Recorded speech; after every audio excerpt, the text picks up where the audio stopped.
Сәлем қыздар, бүгінгі мастер-классымызда шахмат деген узорды үйренеміз. Бұл жаңадан үйреніп жүрген қыздарға арналады. Бұл узорды плед тоқығанда пайдаланса өте күшті көрінеді. Мысалы, мында 4 жіппен тоқылған, 4-те 4 болып. Жұп қылып тоқыса болады. Мысалы, 8 жіп немесе 6 жіп қылып тоқыса әдемі кетеді. Үлкен шахмат болып түседі сонда. Ал бастаймыз, мына оңды енді теріс қылып тоқимыз. 4 теріс, 4 оң.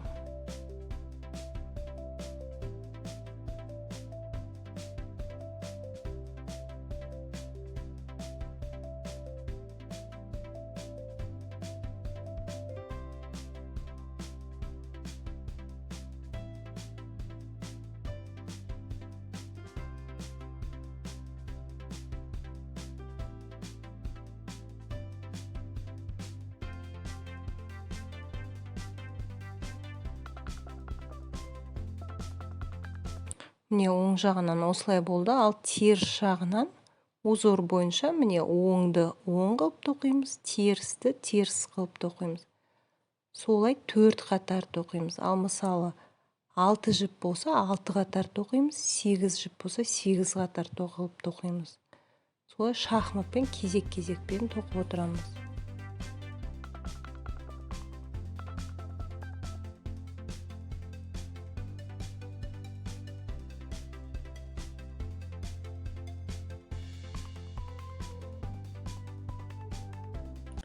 Үшінші, төртінші қатарды узор бойынша тоқимыз.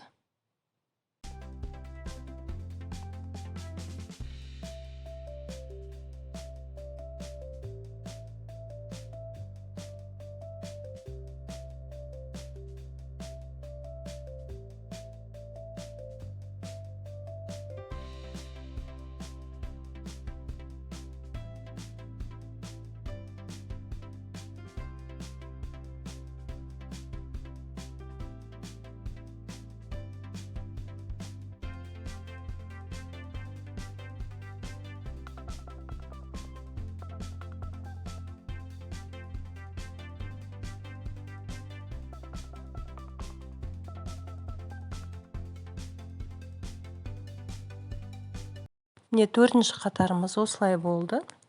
Енді осы 4-ші қатар тоқып алғаннан кейін қайтадан узорымыз басталады. Терісті енді 4 оң қылып тоқимыз да 4 теріс қылып тоқимыз. Солай келесі узорымыз басталады. Түсінбеген жерлеріңіз болса, сұрақтарыңыз болса, комментарияға жазып кетсеңіздер болады.